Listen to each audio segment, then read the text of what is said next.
Earth signs, tignan po natin ano yung mensahe para sa iyo ngayong araw. Keep in mind po na ito ay general reading lamang, so hindi po lahat ay makaka-relate.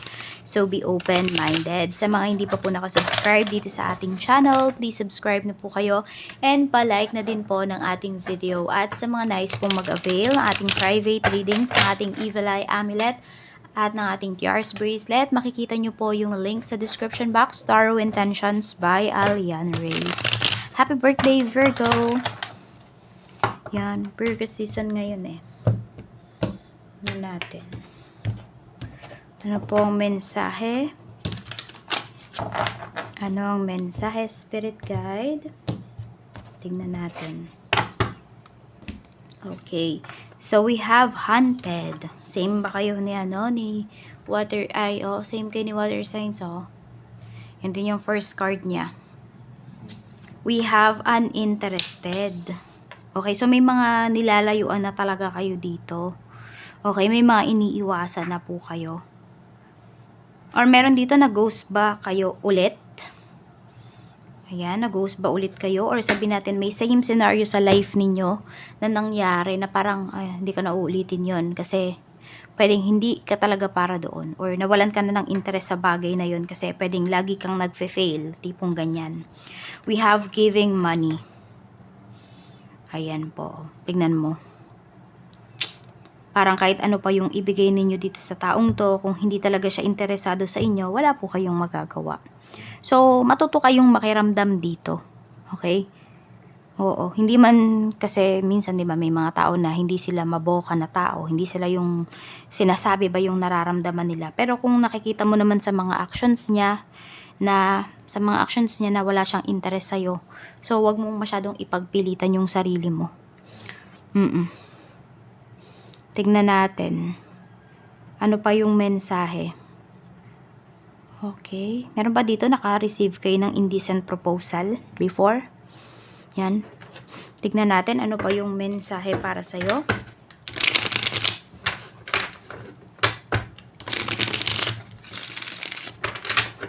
Ano tong hunted? Tignan natin ano yung hunted energy. Ano tong hunted energy, Spirit Guide? We have 8 of coins. Ayan. So, diba parang may kaugnayan din dito pagbibigay ng pera. Ayan po. Okay. So, yung iba pala sa inyo, more on about to sa work. Okay. So, pagdating to sa trabaho po ninyo, pwedeng na-trauma kayo. Yan. May pangyayari dito sa trabaho na hanggang ngayon po hindi nyo pa nakakalimutan. So, pwedeng may namahiya sa inyo dito. Earth signs. Ayan. Parang alam mo yon na hindi ko alam kung nahuli ba kayo na kunwari nagpo-phone kayo, nagsi-cellphone kayo habang nasa trabaho or oras ng trabaho. So, alam mo yon parang natapat lang talaga. Pwedeng sabihin natin, di mo naman yan laging ginagawa. O yung iba sa inyo, nahuli talaga kayo. At ayun po, napahiya kayo dito. We have 8 of Cups. Okay, ayan. So, kung meron naman po dito, mayroong mga tao na nakaka-receive ng kunwari mga messages na may ino-offer sa inyo. So, hindi talaga kayo interested. Parang mas gusto mo pa is magpakapagod ka, 'di ba, sa actual job kaysa maglabas ka ng pera na hindi mo naman alam kung paano ba kumikita. Or kahit ipaliwanag sa iyo, you're uninterested talaga. 'Di ba? Yan umiiwas ka dito sa mga bagay na pwedeng sabihin natin makasira, 'di ba, sa iyong kaperahan. Sa iyong isipan. We have the Emperor. Okay, mukhang may nag-o-offer talaga sa'yo dito. At pwedeng malaking pera yung pinag-uusapan dito. Kaya lang kasi uninterested talaga kayo, Earth signs. Pwede rin kasi ayaw nyo makipag-partnership. Baka meron na kayong trauma sa pakikipag-partnership, sa pakikipag-deal ba. Or, yung alam mo yon yung kunwari meron kang kasosyo pagdating sa negosyo. Ayun, yung iba sa inyo, medyo na-trauma na kayo doon. Baka may nanloko sa inyo talaga dito. Tingnan po natin pagdating naman po sa energy mo. Energy po ni Earth Signs, Spirit Guide, kamusta? Kamusta po ang energy ni Earth Signs? we have the Chariot. So, maganda yung energy mo dito. Actually, very flexible ka naman dito. And yung iba sa inyo karamihan, pwede po na nasa ibang bansa kayo or mangingibang bansa yung iba sa inyo. Pwedeng yun na po yung tina-target ninyo. Tingnan natin. Okay, sa family. Let's see. Sa family, we have Ace of Swords. Meron tayong Six of Cups. Okay, yung iba sa inyo ba, kung nasa ibang bansa kayo, nasa malayong lugar kayo, ang nag-aalaga ba sa anak ninyo, ay family po ninyo. Ayan, or pwedeng nami-miss nyo na, 'di ba, yung dating samahan nyo ng family mo. Meron kasi kayong nami-miss dito eh. Yan, Temperance. Ayun nga yung iba sa inyo, nami-miss nyo na yung family ninyo. Parang konting-konti na lang yung iba po sa inyo ay makakauwi na kayo. Ayan, makakasama nyo na ulit yung inyong mga family members. So, tiyaga lang talaga. Yan. Iba sa inyo, lagi naman yata kayong kinokontak ng family ninyo. Ayan, or madalas kayong nag-uusap. Basta may communication kayo dito, hindi siya nawawala. Tignan natin. Pagdating naman po sa friends, we have Five of Swords. Alam mo, may mga taksil kang kaibigan dito. Siguro sa kanila ka wala ng interest. Queen of Pentacles at Renider ka nga pagdating sa pera. Hindi lang pera, pati yung tiwala mo talaga. Sinira nitong friend mo na to. Okay? We have Ace of Cups. Ayan. Parang kung titignan mo siya ngayon, masasabi mo na parang wala lang sa kanya yung ginawa niya sa'yo. Alam mo yung unbothered siya, ganyan. 'Di ba? Samantalang ikaw na nagtiwala sa kanya dito, dala-dala mo pa rin yung bigat ng ginawa niya sa'yo. Yung panloloko.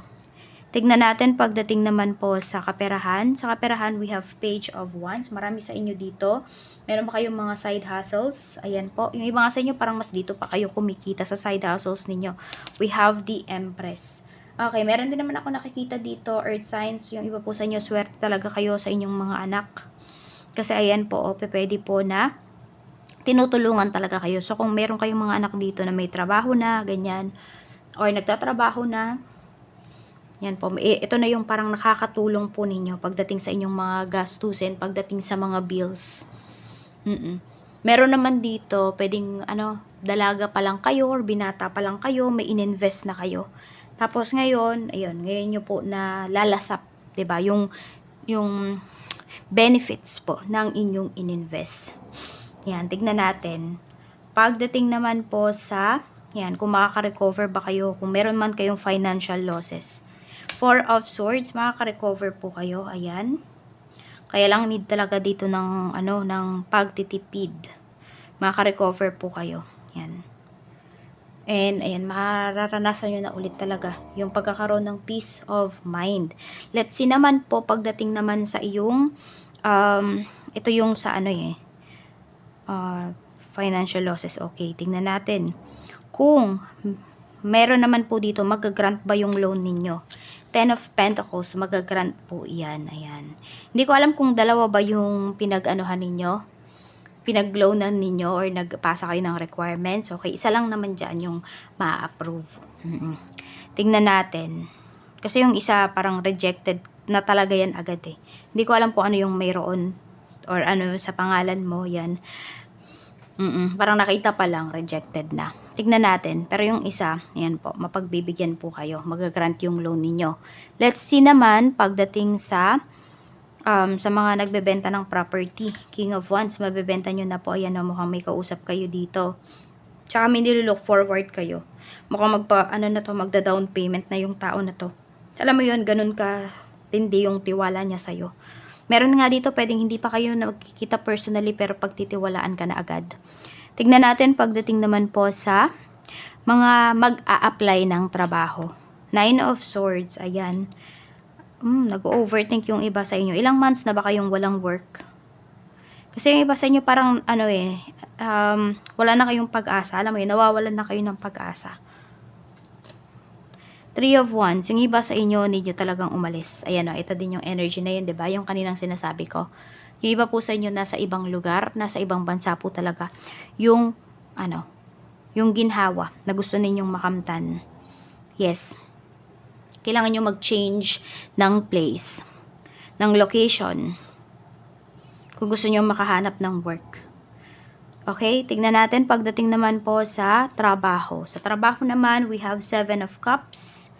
Ayan po yung energy. We have 3 of Swords. Okay.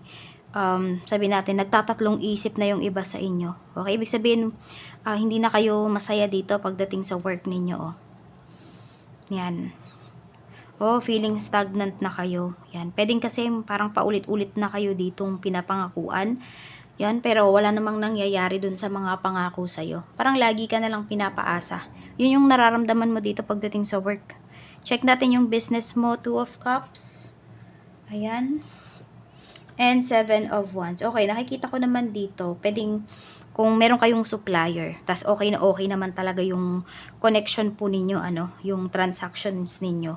So, ayaw nyo na talagang lumipat. Kahit na may mga nag-aalok sa'yo dito, ganyan. Kahit may ibang offer sa'yo. So, ikaw dito ay kampante ka na sa supplier mo. 7 of Swords. Okay naman po yung inyong sales. Ayan. Maganda yung sales ninyo. Tsaka magaling kayo sa marketing strategy, earth signs. Ayan yung nakikita ko dito.